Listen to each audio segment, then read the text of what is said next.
질문과 함께하는이라는 말씀 주실 때에 큰 은혜 받으시기 바랍니다. 목사님 나오실 때에 할렐루야로 환영하도록 하겠습니다. 할렐루야.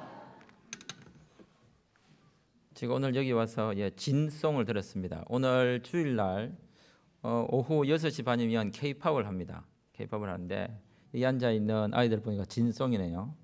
진교에 있는 노래들입니다. 전체 학생들이 13명, 15명 되는데 상당한 숫자입니다. 도시교회에 비하면 적은 게 아니라 도시교회의 전체 어른들 숫자에 비하면 도시교회에 있는 많은 교회들이 주일학교 숫자가 10%가 안 됩니다. 보통 부산에서 제일 크다고 하는 교회가 수영로 교회인데요. 수영로 교회 중고등부가 3%가 채 안 됩니다. 교인 숫자가 약 3만 명 되는데 10%가 아니라 3%도 채 안 되는 중고등부를 운영하고 있는 실정입니다. 그에 비하면 10%에 가까운 숫자는 엄청난 숫자인 거죠. 숫자로 대변할 수 없지만 다음 세대를 향한 주부를 보니까 다음 세대를 이끄는 교회라는 그 이름에 걸맞는 열매 있는 것 같습니다. 그래서 지속적으로 다음 세대가 또 다음 세대를 이어갈 수 있도록 기도하고 말씀으로 양육한다면 하나님의 나라가 든든히 서가지 않을까 그런 생각을 해봅니다. 한번 기도하겠습니다. 좋으신 하나님 감사합니다. 오늘 우리로 하여금 말씀 앞에 초청하시고 말씀을 듣게 하시고 그 말씀을 통하여 우리가 어떻게 살아야 되는지 고백할 수 있는 예배 자리로 불러주셨사오니 오늘 예배 시간이 말씀의 자리가 될 수 있도록 오직 하나님께서 하시는 그 말씀을 집중할 수 있는 그런 시간 되도록 도와주십시오. 예수님 이름으로 기도드립니다. 아멘. 저는 어린 시절에 공부를 하고 싶다기보다는 공부를 하기 위해서 필요했던 도구들이 참 많았습니다. 그 중에 하나가 참고서이거나 문제집이었습니다. 하지만 촌에서 제가 그러면 어디서 사는지 궁금하시겠군요. 저는 진교보다도 더 촌인 정량에서 살았습니다. 정량 촌놈입니다. 정량에서 살다가 삼천포로 이사를 갔었는데 거기서 마찬가지겠지만 공부를 좀 하려고 하는 마음이 있었지만 여러 가지 여건상 문제집을 사서 볼 수 있는 여건이 못 되었습니다. 그래서 결국은 선배님들이 쓰던 문제집을 물려받는 것이 상당히 전통이었고 그런 문제집을 받는 것이 기쁨이었습니다. 하지만 문제집을 받았을 때에 기분 좋은 문제집이 있고 기분이 나쁜 문제집이 있고 던져버리고 싶은 문제집이 있습니다. 기분 나쁜 문제집은 어떤 문제집일까요? 그리고 던져버리고 싶은 문제집은 또 어떤 문제집이고 받았을 때 기분이 되게 좋은 문제집이 뭘까요? 기분이 나쁜 문제집, 다 풀어놓은 문제집. 그 진짜 기분 나쁩니다. 그렇죠? 그런데 기분 좋은 문제집이 뭘까요? 하나 또 안 풀어놓은 문제집. 근데 던져버리고 싶은 문제집이 뭘까요? 답지가 없는 문제집. 아니 문제집을 받았는데 답지가 없는 거예요. 저보고 어떻게 하라고요? 답만 가지고 살 수도 없지만 사람이 문제만 가지고도 살 수 없습니다.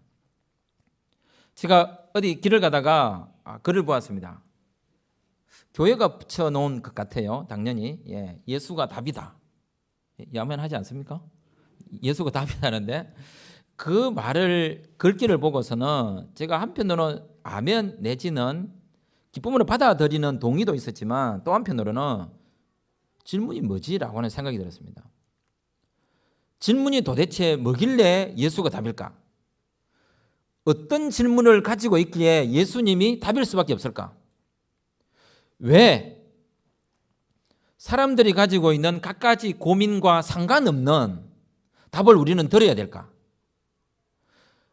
어떤 사람이 가지고 있는 또 이 집안 저 집안 이 동네 저 동네 이 교회 저 교회 가지고 있는 상황, 환경, 고통, 고난 해결하고 싶어하는 문제가 다양할 텐데 그 모든 것을 다 묶어가지고 그냥 한마디로 예수가 답이다 이라고 하니까 듣는 사람들에게 오히려 더 다가오지 않는 거 아닐까? 오늘 본문에서도 어떤 사람이 가지고 있는 질문이 있었습니다. 이 사람이 가지고 있는 질문에 대하여 예수님을 시험하기 위해서 왔는지 또 이 사람이 예수님을 향하여 예수님이라고 부르지 않고 선생님이라고 불렀는지 그건 중요하지 않습니다. 예수님을 시험하기 위해서 왔던 어떤 형태든지 이 사람이 가지고 있던 그 본질적인 질문이라는 것이 있었다는 거죠. 그는 그 질문을 가지고 예수님에게 나와서 뭐랬냐면 물어봤습니다. 주일학교를 운영하거나 청년부를 운영할 때 보면 아이들이 질문을 많이 하는 아이가 있고 질문을 하지 않는 아이가 있고요. 그러니까 질문을 하던 아이가 언젠가부터 질문 안 합니다. 왜 질문을 하던 아이가 질문을 안 할까요? 질문을 할 때마다 핀잔을 들었기 때문입니다. 예. 어떤 학생이 저에게 물었습니다. 교회에서 목사님 하나님 봤습니까? 지금 뭐라고 했을까요? 저 안 봤다고 했습니다. 그 아이가 묻는 질문은 하나님이 있냐 없냐 이런 문제가 아니에요. 직접 당신의 눈으로 그 육체적 눈으로 실체화되어 있는 그 형상적 모습의 하나님을 봤느냐고 묻는 거예요.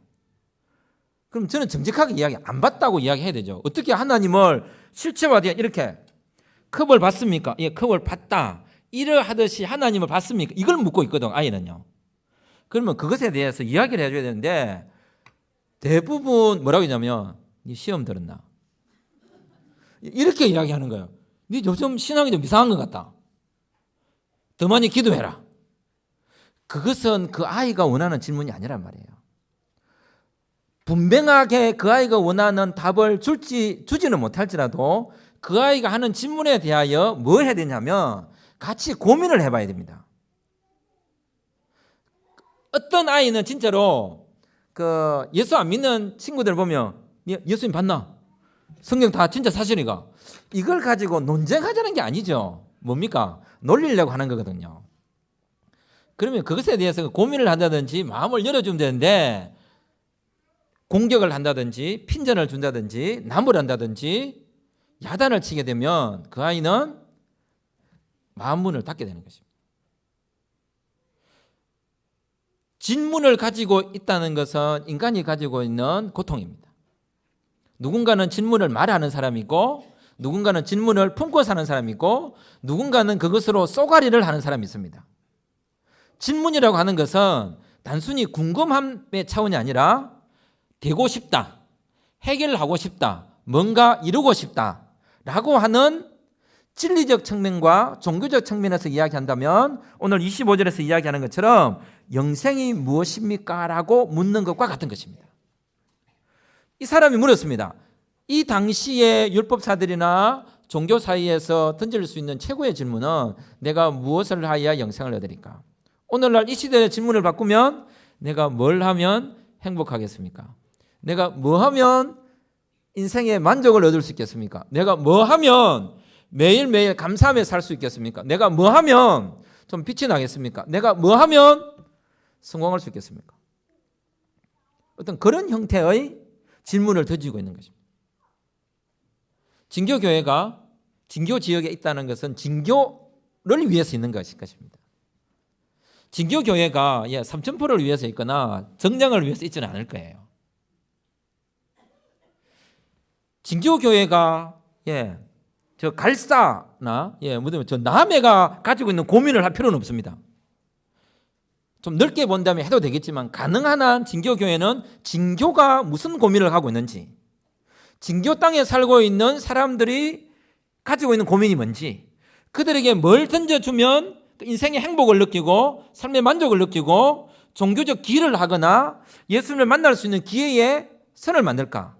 진교 땅에 살고 있는 중학생, 고등학생들은, 주일학교 학생들은, 유치원 학생들은 어떤 부모 밑에서 자라고 어떤 고민을 하고 있는지, 우리 교회가 해줄 수 있는 일이 뭔가? 사실 이런 것이죠. 귀가 열려야 돼. 우리가 하나님 앞에 기도하는 이유는 간단합니다. 하나님은 들으시기 때문입니다.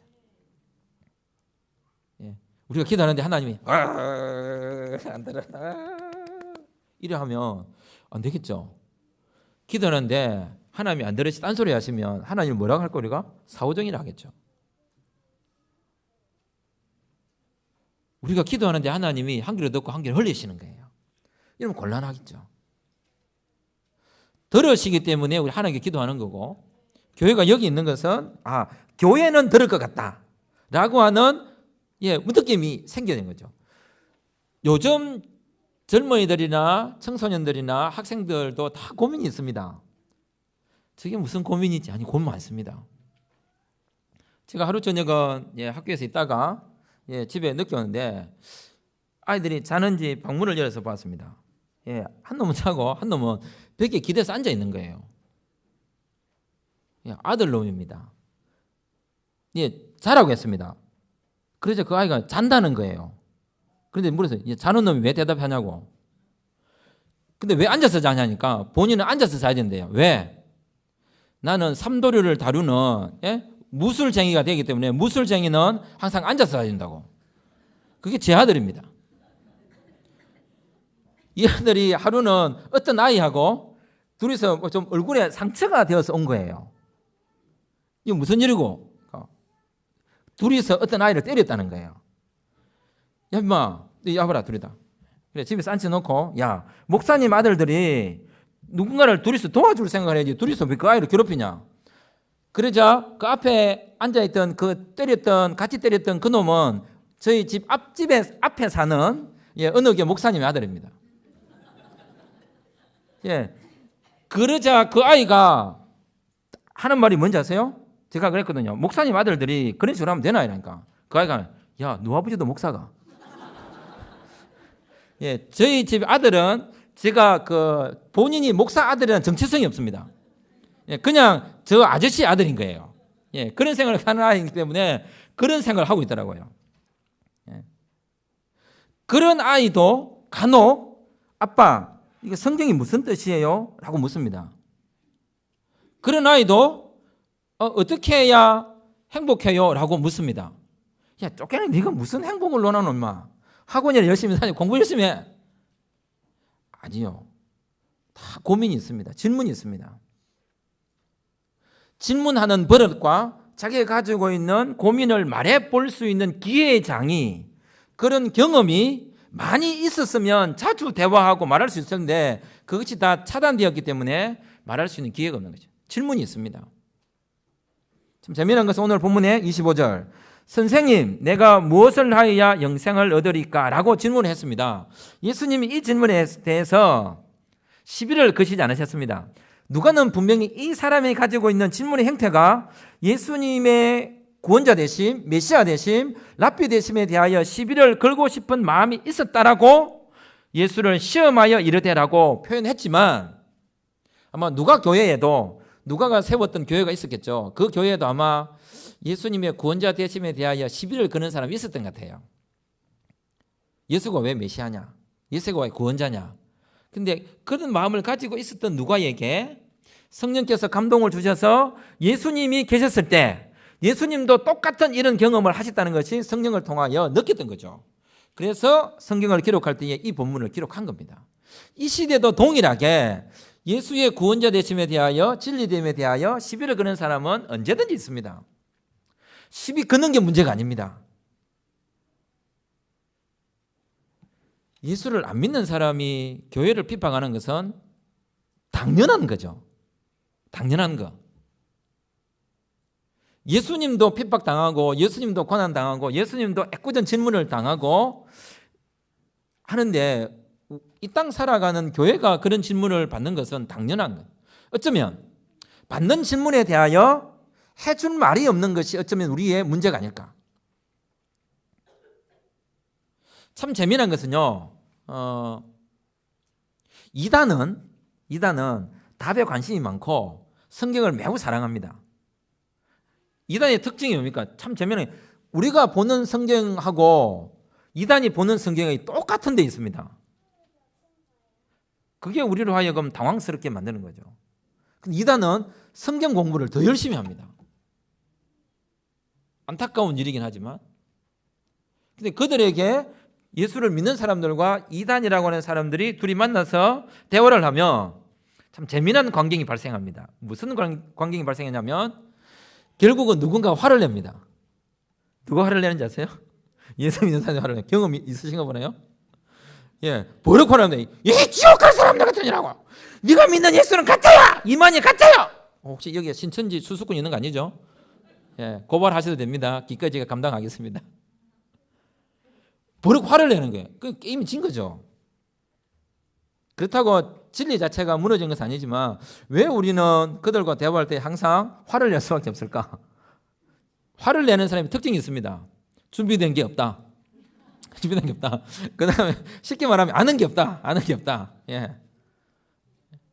엄마하고 아이하고 싸울 때 보통 아이가 화를 냅니까? 엄마가 화를 냅니까? 엄마가 왜 화를 내죠? 예, 아이를 이길 자신이 없는 거죠. 예, 자신이 없어서 화를 냅니다. 선생님이 수업 시간에 아이를 불러 때립니다. 왜 때린지 아세요? 선생님이 그 아이를 다스릴 힘이 없기 때문입니다. 스스로 감정 통제가 안 되는 거죠. 저도 맞아본 적이 있지만 제가 맞아서 이런 사람이 된 거 아닙니다. 예, 네가 그럼 더 맞았으면 훌륭한 사람이 되었을까? 아니요. 제가 덜 맞아서 이렇게 된 것도 아니고요. 더 맞았으면 더 훌륭한 사람이 된 것도 아닙니다. 저는 사랑으로 키워졌기 때문에 오늘의 제가 되어 있는 겁니다. 사랑입니다. 사랑. 질문을 항상 합니다. 질문은. 그 질문에 대하여 우리는 잘 받아들일 수 있는 자세가 되어 있을 때에 거기에서 답으로 갈 수 있는 한 걸음의 여건이 생기는 것입니다. 예수님은 분명히 이 사람의 질문에 대하여 26절에 이렇게 이야기합니다. 26절을 같이 읽겠습니다. 26절 시작.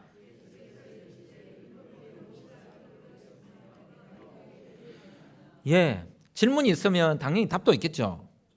예, 질문이 있는데 답이 없으면 그것만큼 인생의 고통과 괴로움이 없습니다. 예, 제가 처음에 이야기한 겁니까? 답지 없는 문제집은 던져버리고 싶은 아무 필요가 없는 거죠. 최소한 그래도 마음의 안정이라는 것이 답이 있기 때문에 안정을 넣는 것인데 예수님께서 이 사람이 던진 질문에 대해서 무슨 답을 주셨냐면 인생이 가지고 있는 그 질문에 대하여 답을 주실 때에 28절로 이렇게 읽었습니다. 율법에 무엇이라 기록되어 있나? 이 율법이라는 단어는 25절에 보십시오. 25절. 동일한 글자가 또 나오죠. 뭐라고 나오고 있죠? 율법 교사라고 나오고 있습니다. 그러면 이 사람의 직업이 질문을 던진 사람의 직업이 율법 교사입니다.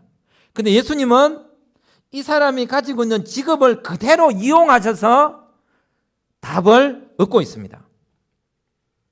바꿔 말하면 내가 가지고 있는 인생의 고민은 저는 선생이기 때문에 선생으로서 가진 고민과 목사이기 때문에 목사로서 가진 고민이 많지 주식을 얼마나 좀 더 잘하지 사업을 좀 더 얼마나 잘하지 저리저리 하면 땅 투기를 저 하거나 저 하면 얼마나 그런 고민 저는 하지 않습니다. 제가 하는 고민은 가르침과 말씀입니다. 영혼 구원에 대한 고민을 합니다. 운전하시는 분은 운전의 고민을 합니다. 주부는 주부의 고민을 하고 학원을 운영하시는 분은 학원 운영 고민을 합니다. 사업을 하시는 분은 사업에 대한 고민을 합니다.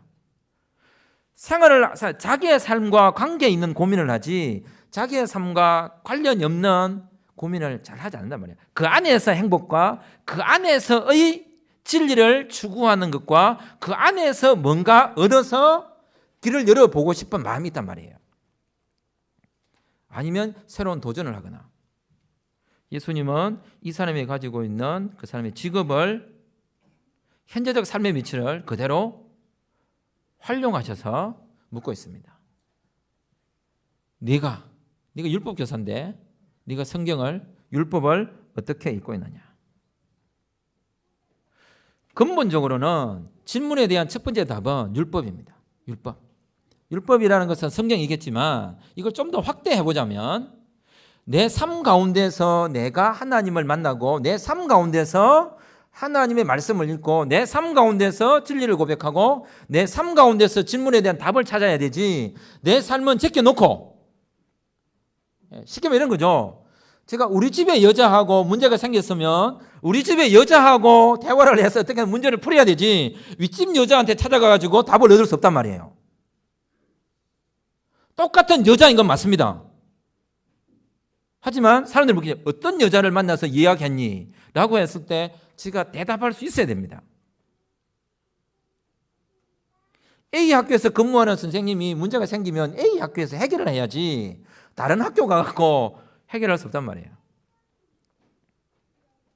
이것은 주일학교 선생님들이 가지고 있어야 될 매우 중요한 실천 중에 하나인데 교사로서의 삶을 살아갈 때에 저는 그렇게 이야기합니다. 반을 맡게 되면 그 한 해 동안에는 다른 반 아이에게는 눈도 마주치지 말라고 이야기합니다. 예, 이름도 부르지 마라. 이는 구역장도 마찬가지. 금 목사님 계시지만 금 목사님이 진교교회 교인들의 이름은 모르고 저 하동교회 교인들의 이름을 많이 알고 있는 거예요. 그거는 뭐 이해는 가지만 받아들이기 어려운 일입니다. 제가 우리과 아이들의 학생들의 이름을 알고 상황을 알아야지 타과 아이들을 더 많이 알고 있다? 그 말도 안 되는 이야기죠. 내가 가지고 있는 삶의 환경 가운데서 거기에서 질문하고 거기에서 답을 찾고 그 답이 말씀을 통하여 어떻게 읽혀지는지를 확인해야 됩니다. 내 아이에게 집중해야 됩니다. 내 사람들에게. 이 말은 두 번째 실천사항으로 뭘로 가냐면 첫 번째 실천사항이 자기 반 아이만 신경을 쓰라. 두 번째는 제가 그 전도사 시절과 강도사 시절에 보면 주일학교 선생님 뭐 다 잘하시지만 이런 일들이 있더라고요. 그 반변 성경 공부를 하면 반변 성경 공부 시간이 길어야 한 15분 정도 될 겁니다. 뭐 시간은 많이 주도 성경 공부 시간은 약간 5분에서 10분 그 정도밖에 안 되거든요.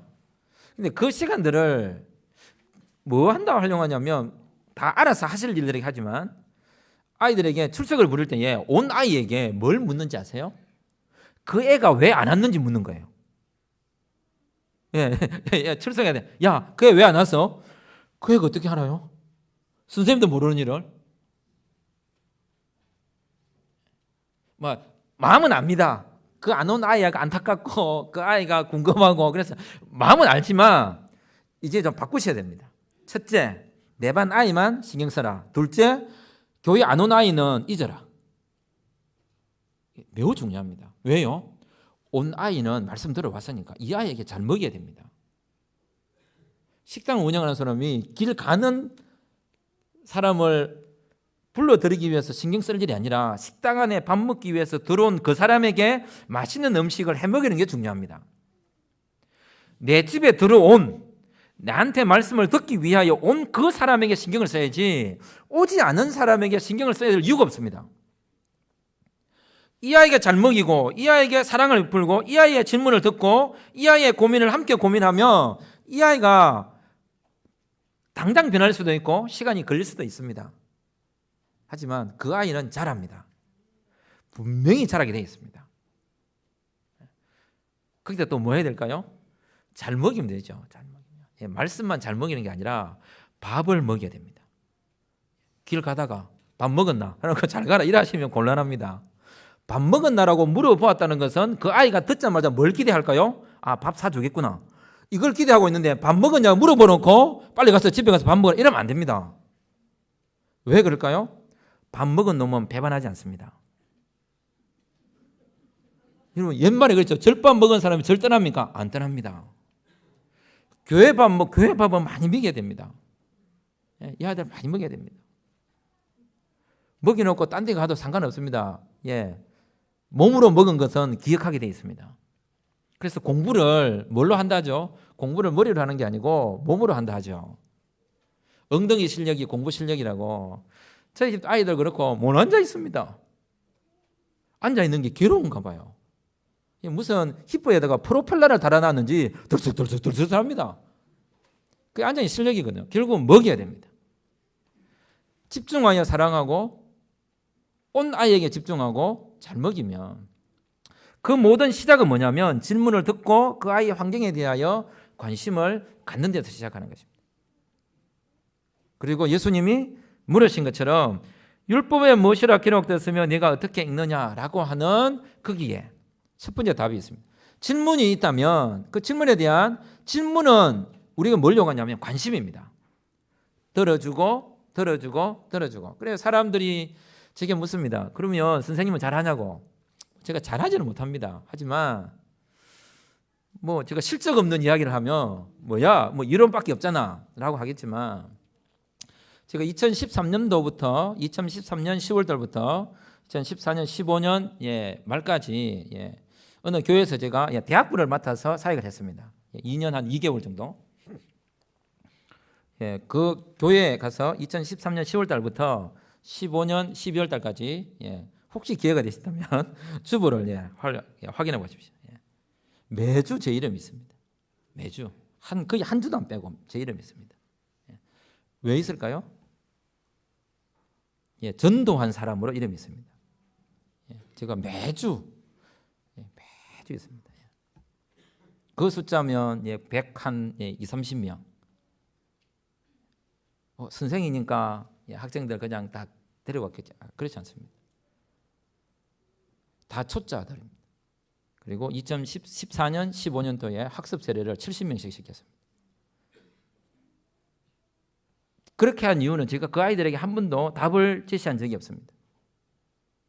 그냥 관심입니다. 제가 매주 학생들이나 제가 전도 대상자 군대 가 있는 아이들을 모두 합해가지고 토요일 저녁 되면 600명에게 제가 카톡을 보냅니다. 단체 카톡 절대 보낸 적이 없습니다.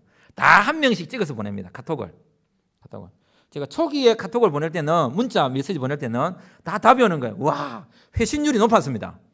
600명 보내면 약 한 200통까지 와요. 그럼 제가 다 읽어보거든요. 한 주 지나자 100명이 답이 왔습니다. 또 한 주 지나자 50명밖에 답이 안 왔습니다. 실망이 오겠죠.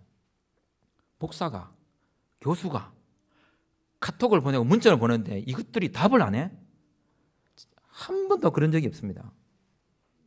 단 내 마음은 뭐냐면 내가 보낸 글자를 이 아이들이 읽었다는 게 중요합니다. 반응은 그 이전에 답을 하고 안 하고는 그 아이의 특권이지 내가 보냈다 해서 그 아이가 반드시 내게 답을 해야 된다고 하는 의무가 있는 게 아니란 말이에요. 선생님들이 가지고 있는 어떤 큰 잘못이거나 부담감 중에 하나가 뭐냐면 내가 이런 행동을 하면 학생이 반응하겠지라고 하는 그런 마음가짐. 수업을 하면 학생이 반응을 아니요. 수업에서 알아듣고 안 알아듣고는 학생이 해야 될 그들의 특권입니다. 내가 가르쳤으니 이 아이는 알아들어야 돼. 왜 못 알아들을까요? 선생님이 알아듣도록 못 가르쳐서 그런 거죠. 훌륭한 선생님은 못 알아듣는 아이를 알아듣게 만드는 것입니다.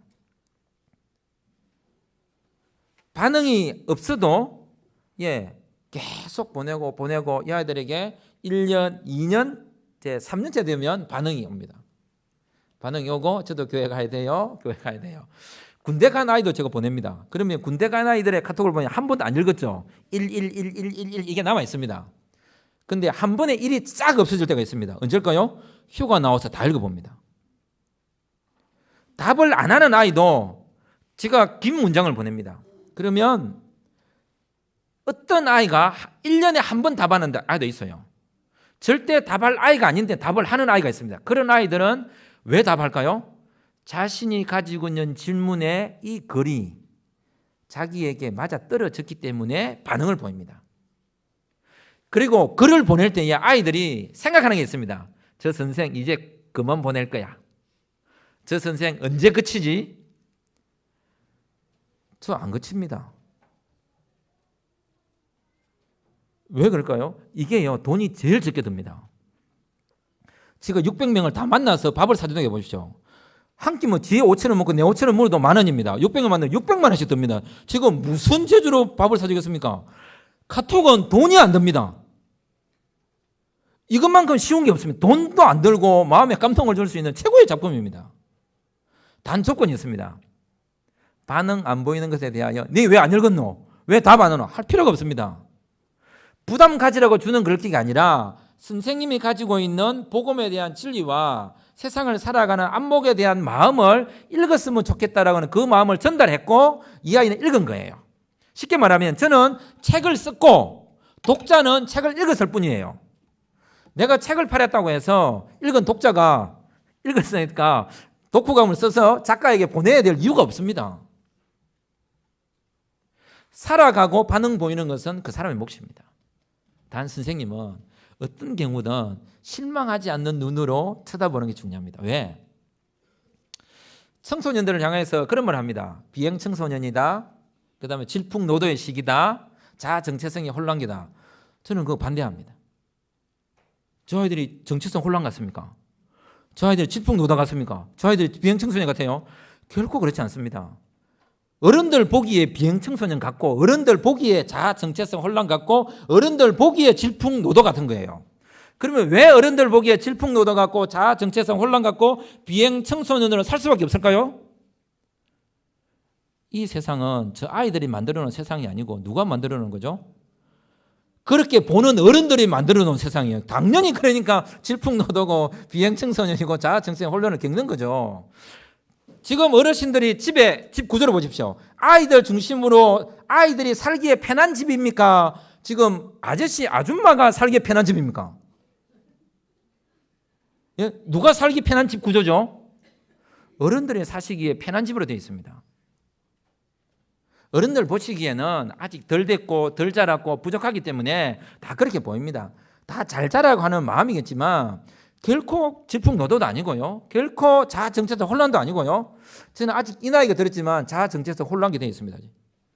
저는 집에 아이만 보면 화가 치밀어 오릅니다. 저도 비행 어른입니다.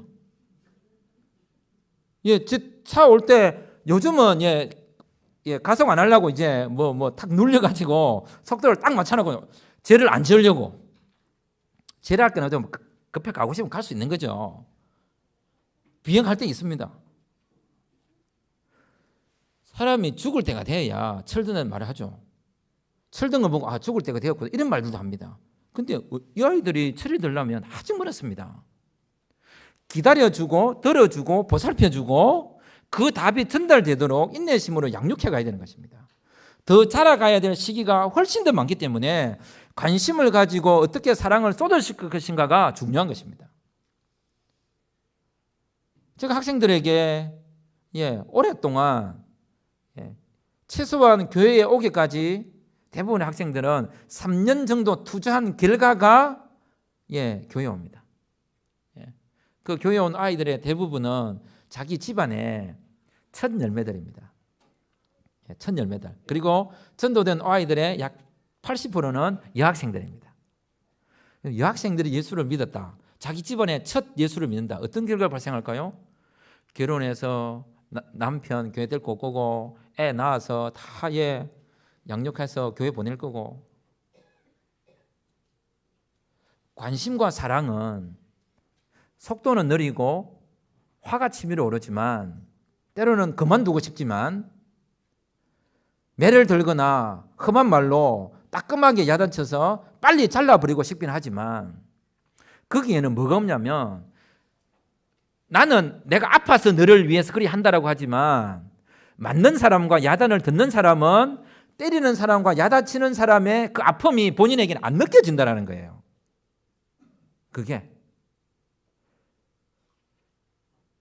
나를 고치는 게 아니라 고쳐져야 될 대상자가 고쳐지기를 원한다면 그 아이의 입장이어야 됩니다. 그게 바로 이해하고 질문을 듣는, 질문과 함께하는 거죠. 아픔이 뭘까? 개별적인 상황도 살피고 들어보고 관심을 갖는 것.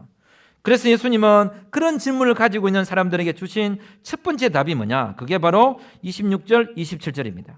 26, 27절.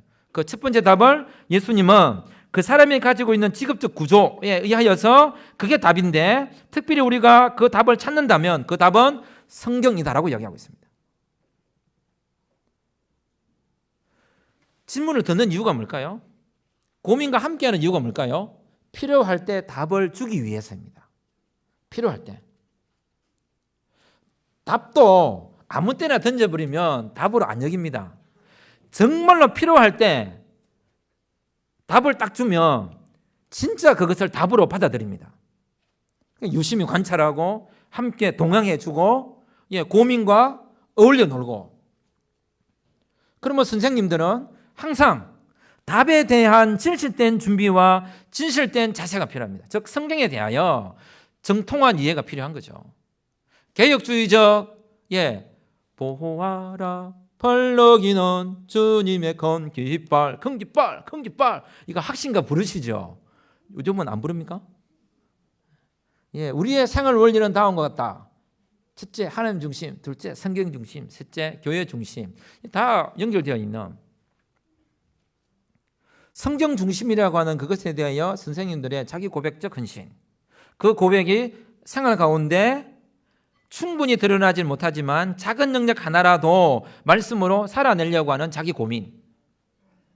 사실 여기에 복음의 승리가 있는 것이고 복음의 꽃이 피는 거죠.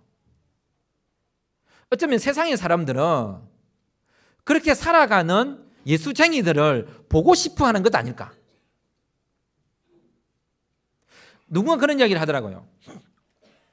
그 절도 있고 교회도 있는데 절을 위해서 국가가 막 재정 지원도 하고 막 문화재 보호하니까 막 교회가 막 소리 지르는 거. 왜 절만 해주냐고. 또 왜 절이 잘못하는 것을 욕 안 하고 기독교만 잘못하면 왜 욕하냐고. 저는 그게 감사하게 여겨집니다. 아, 우리가 저들하고 이미 세상 사람들에게 다르게 인식되고 있구나. 저들은 이렇게 살든지 말든지 상관없이 기독교는 다르게 살기를 원하는구나. 다른 사람들은 다 썩어도 최소한 기독교만큼은 등대로서 진리의 복으로서 생명체로서 남아있기를 원하는구나. 싫어해도 좋아하지 않아도 지들은 예수 안 믿어도 우리 그런 게 있잖아요. 내만큼은 이러면 안 돼 라고 하는 게 있거든요. 그게 바로 교회라는 거죠. 그럴 때에 우리가 그 사람들에게 줄 수 있는 진리가 있어야 됩니다. 진리를 어디서 받겠습니까? 경험으로 알 수 있는 것도 아니고요. 누구한테 들어서 되는 게 아니고 내 눈으로 직접 보고 내 입으로 읽고 내 귀로 들은 그 생명의 말씀이라고 하는 성경에 대한 정확성. 이게 인간이 가지고 있는 모든 질문에 대한 가장 근본입니다.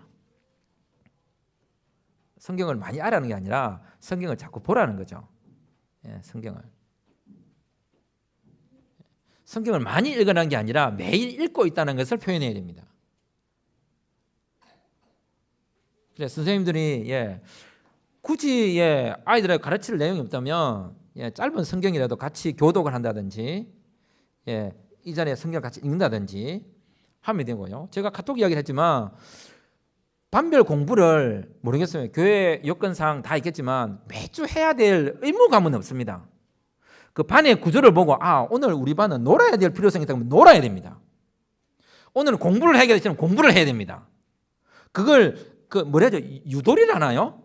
그걸 좀 잘 캐치하고 잘 잡아서 분위기 파악을 잘 해가지고 왜 분위기 파악을 잘해야 되냐면 내 아이들이기 때문에 잘 아는 거죠. 그걸 보고 하는 거죠. 그러면 그날 공부 못했으면 뭐 하면 됩니까? 카톡을 보내면 됩니다. 오늘 우리가 배워야 될 내용과 이런 내용인데 너희들에게 꼭 전해주고 싶은 내용이라고 적어서 한 번에 해봐야 10명 안쪽이거나 5명 안쪽 아니겠습니까? 그거 보내면 되고 또 내가 읽었던 성경 구절 또 적어서 보내면 되고 선생님이 자주 그걸 자꾸 표현해야 됩니다. 아이들이 좀 예쁜 용어가 아닌데 그 아이들 용어니까 이해하십시오. 카톡이나 문자를 씹어도 상관없습니다. 그게 뭡니까? 일명 답을 안 하는 거죠. 답 안 해도 상관없습니다. 내 마음을 표현하는 거죠. 하나님께서 우리에게 보여준 사랑에 대해 우리는 얼마나 많이 씹었습니까? 그래도 하나님 우리에게 아무 말 안 하십니다. 왜? 하나님이시니까. 하나님이 우리처럼 그죠? 조정이든지 이랬다 저랬다 하시면 우리가 어떻게 하나님을 믿겠습니까? 하나님은 한결같으시니까 우리가 이래도 사랑 저래도 사랑하시는 거죠. 그래서 성경에 정확하게 성경을 알려줄 수 있는 방법들이 참 많습니다. 문자 좋습니다. 카톡 좋습니다. 요즘은 무제한 쓸 수 있으니까 그렇다고 아이들이 즐거워하도록 보냈으면 안 됩니다. 마음을 담았어. 그리고 이 사람이 가지고 있는 두 번째 질문이 있습니다. 이 사람이 그래서 무슨 말을 했냐면 그래 성경을 읽었습니다. 성경의 답이 하나님을 사랑하고 이웃을 사랑하는 거라고 했습니다. 라고 하자 예수님 이렇게 얘기합니다. 28절을 같이 읽겠습니다. 28절 시작.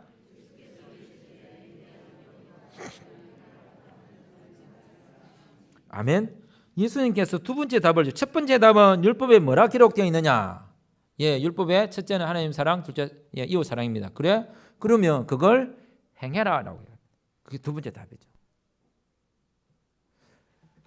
진리가 없는 것 때문에 세상이 혼란스러운 게 아니라 진리가 실천되어지는 모습이었기 때문에 진리가 없다라고 말한 것 아닐까? 하나님은 살아 계시지만 하나님이 살아 계신다라고 표현하는 예수쟁이가 잘 안 보이기 때문에 그 표현하려고 하는 노력하는 사람들이 잘 안 보이기 때문에 아니면 그들이 아예 눈을 닫아버렸기 때문에 닫은 눈을 열기 위해서 지속적으로 지치지 않고 하는 행동이 없기 때문이 아닐까. 그래서 그 실천에 대하여 실천하라고 하니까 이 사람이 물었습니다. 29절 이 사람이 자기를 옳게 보이려고 예수께 여짜오되 그러면 내 이웃이 누구입니까? 자기는 하나님도 사랑했고 율법 교사니까 말씀 사랑했고 이웃도 사랑했다라고 이야기하고 있는 거죠. 그러자 예수님이 이것 봐라. 네가 이웃을 사랑한다고 그래. 네가 얼마나 이웃을 사랑하지 않는지를 내가 보여줄게. 라고 이야기합니다. 그래서 29절을 읽을 때는 36절과 비교하셔야 됩니다. 36절. 자, 29절은 이렇게 이야기합니다. 그 사람이 자기를 옳게 보이려고 예수께 여짜오되 그러면 내 이웃이 누구입니까? 자, 36절을 같이 읽겠어요. 시작.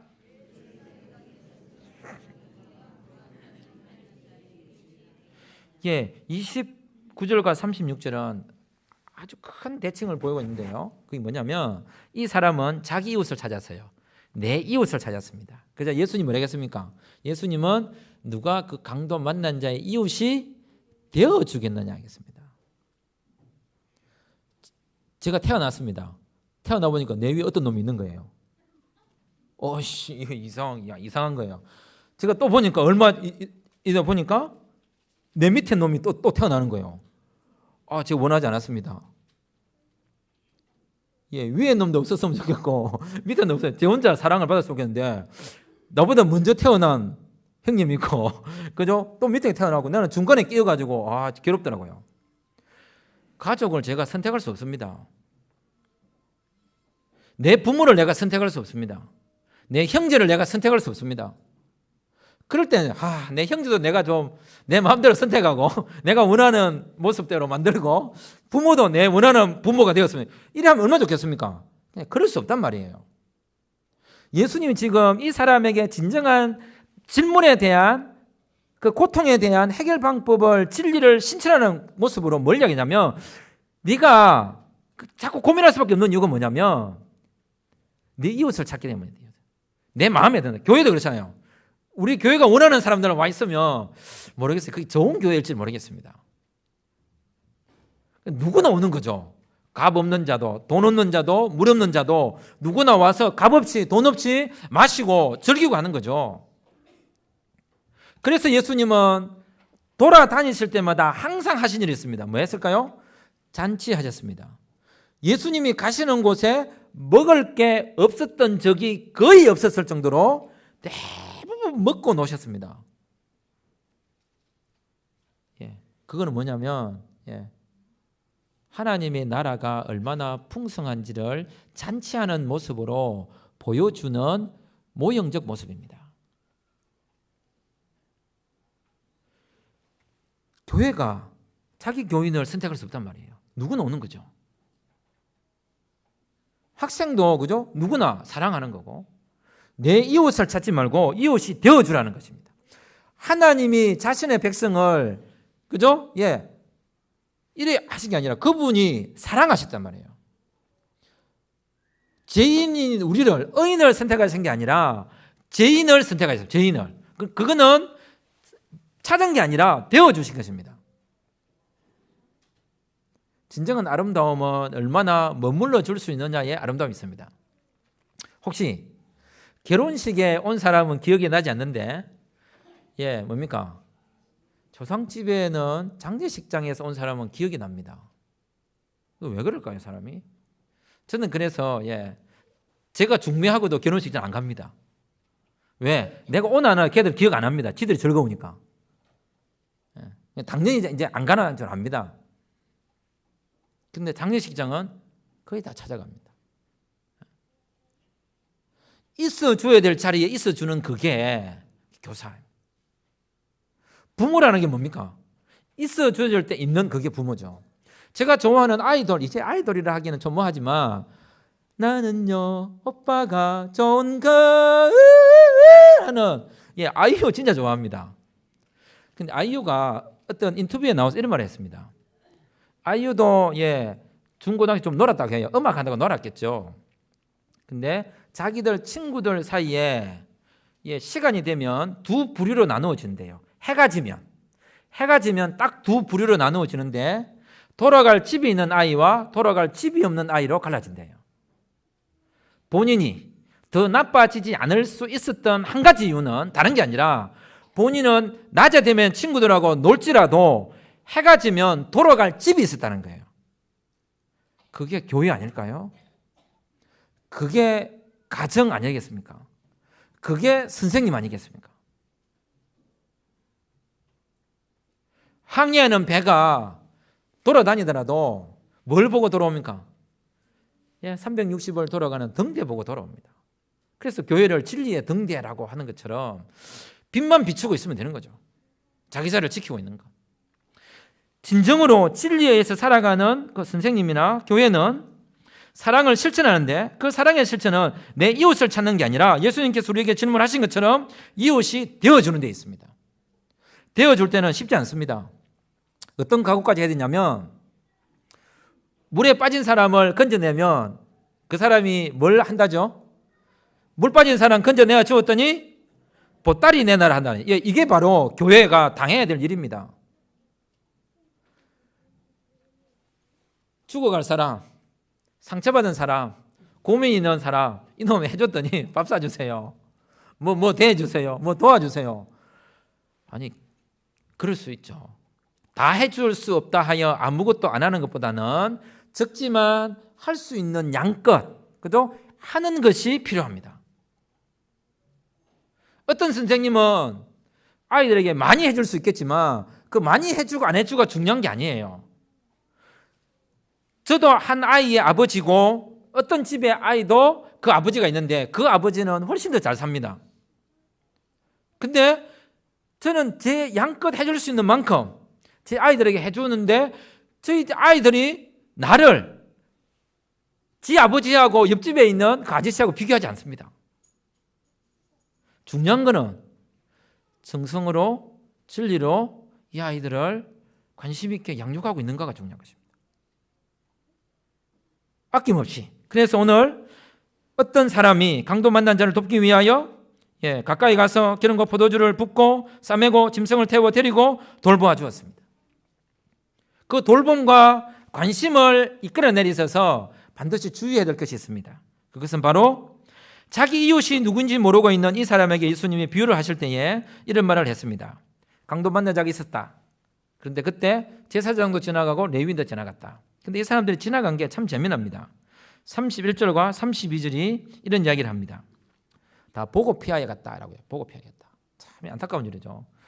당연히 제사장과 레위인들은 종교적 전통 때문에 죽은 시체를 만질 수 없다라고 하는 종교적 의무가 있습니다. 그래서 그랬다고 생각되어져요. 하지만 예수님은 이것조차도 시비를 걸고 있는 것입니다. 진정한 사랑과 진정한 이웃을 삼음과 이웃이 되어주는 것은 종교적 전통 이상을 해야 된다. 쉽게 말하면 뜻밖의 일을 감당하는 것이 교회여야 됩니다. 율법 그 이상을 해야 되고 관습 그 이상을 해야 되고 전통 그 이상을 해야 됩니다. 그게 종교죠.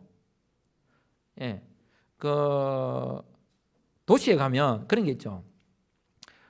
시내버스를 운전하시는 분들과 이런 분들이 준법 운전을 한다는 말이 때로는 있습니다. 준법 운전.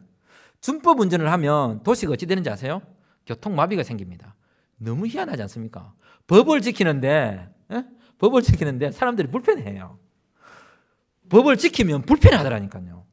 그래서 과속하고 빨리빨리 빠져나 죽어야 됩니다. 법이라고 하는 것은 최소한의 장치지 법을 지켰다고 상을 주면 안 됩니다. 어떤 사람이 납세를 잘했어요. 세금을 잘했어요. 그 사람을 왜 상을 주죠? 납세 잘했다고 상을 주는 사회는 우리 사회밖에 없습니다. 학생이 공부를 잘했습니다. 그게 왜 상 받아야 될 일이죠? 당연히 해야 될 일이죠. 내가 밥을 먹었습니다. 밥 잘 먹었다 상 주는 일이 없더라고요. 내가 숨을 쉬고 삽니다. 숨 잘 쉬었다고 왜 상을 안 주죠? 숨을 쉬어야 살아있는데 이것만큼 잘한 일이 어디에 있겠습니까? 왜 우리의 관념 가운데 당연한 일을 하는 것이 왜 상 받을 일이 되어가고 있느냐는 거예요. 그것은 반대로 생각하면 뭡니까? 당연한 일조차도 사람들이 당연하게 하고 있지 않다는 사실 때문에 이 당연한 일이 일반화되도록 하기 위하여 자극제를 주는 거죠.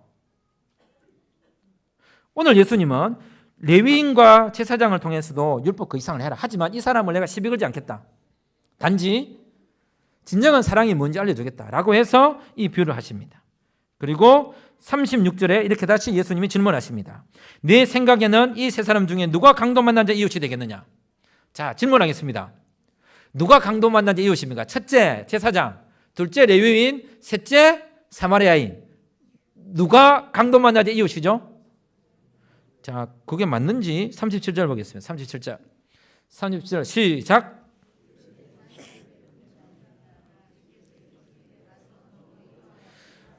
예, 그러면 이 사람의 답이 맞았을까요? 틀렸을까요?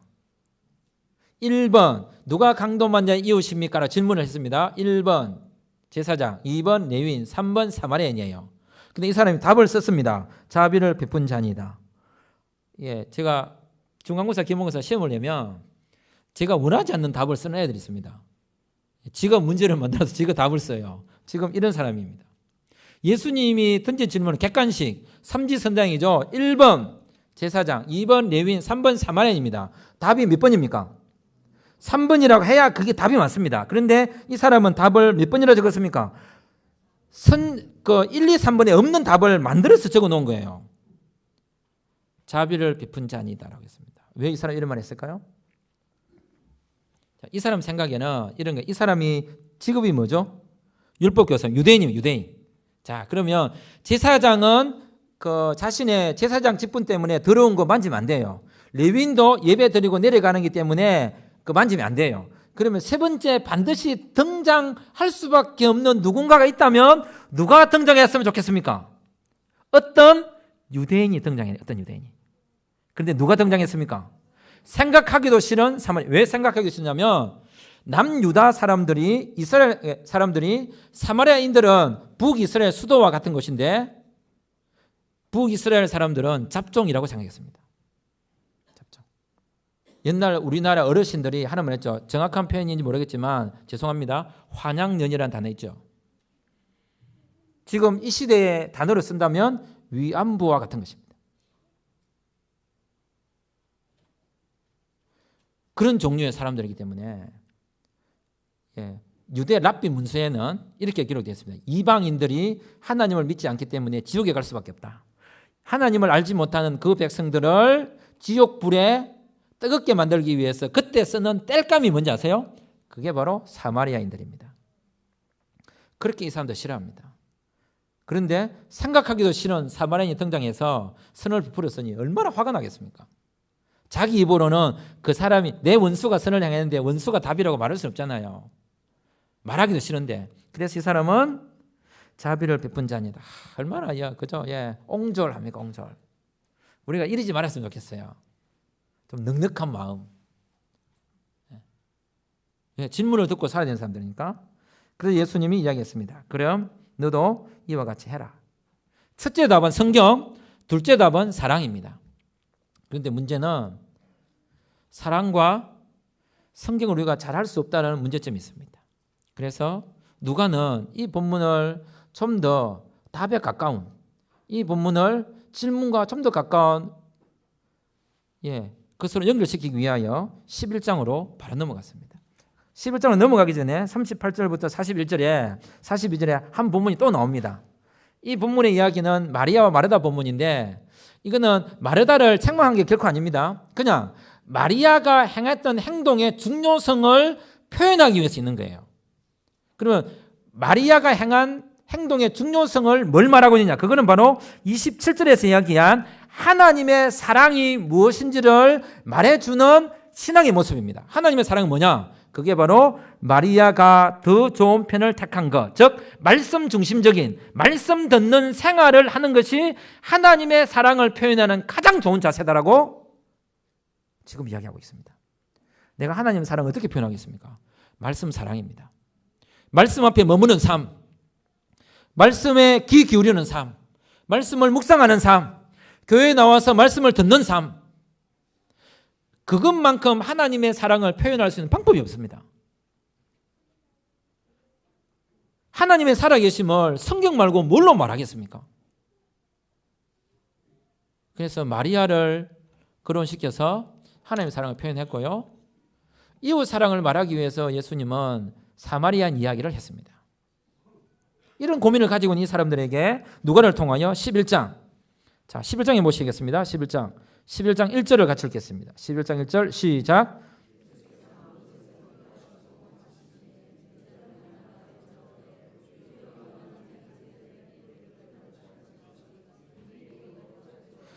그래서 예수님이 주기도문을 가르쳐 주셨습니다. 예, 이게 바로 세 번째 답입니다. 질문에 대한. 자, 그러면 정리해 보겠습니다. 시간이 많이 갔지만 인간이 가지고 있는 질문에 대해 분명히 질문이 있는데 그 질문이 필요로 할 때 답을 제공해 주려면 답을 가지고 있어야 됩니다. 그리스도인들이 반드시 가지고 있어야 할 첫 번째 답은 성경입니다. 두 번째 답은 그 성경이 실천되도록 하는 사랑입니다. 그 성경을 이해하는 것과 사랑을 실천하는 것은 무지 어렵습니다. 그래서 우리에게 주신 것이 뭐냐면 기도입니다. 기도. 자, 그러면 이 세 가지 답을 또 연결시켜 보겠습니다. 질문에 대하여 진리로 다가가야 되고요. 그 질문에 대하여 사랑으로 실천해야 되고요. 그 질문을 기도로 성화시켜 자신의 삶을 엮어가야 됩니다. 그러면 그 말씀을 우리에게 주신 그분과 사랑을 실천하신 그분과 기도를 하게 하신 그분이 오늘 본문의 주인공하고 동일하다는 사실입니다. 말씀은, 성경은, 신약과 구약의 중심은 누구이십니까? 예수 그리스도입니다. 사랑의 완성자는 누구이십니까? 예수님이십니다. 기도는 누구 이름으로 합니까?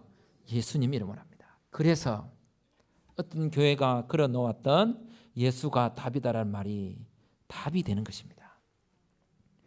예수가 답이기 위해서는 질문이 필요합니다. 예수가 답이기 위해서는 말씀으로 그 질문을 어떻게 읽을 것인가? 예수가 답이기 위해서는 사랑으로 그 질문을 어떻게 실천해 갈 것인가? 예수가 답이기 위해서는 그 질문을 내가 품고 얼마나 많이 기도할 것인가? 라고 하는 것이 필요합니다. 진정 예수 그리스도가 답이라면 답을 가지고 살아가는 진교교회, 답을 가지고 그 질문을 기꺼이 들을 줄 아는 주일학교 교사 선생님들이기 위해서는 예수 그리스도에게 더 집중하는 그런 삶이기를 주의 이름으로 축원합니다. 기도하겠습니다.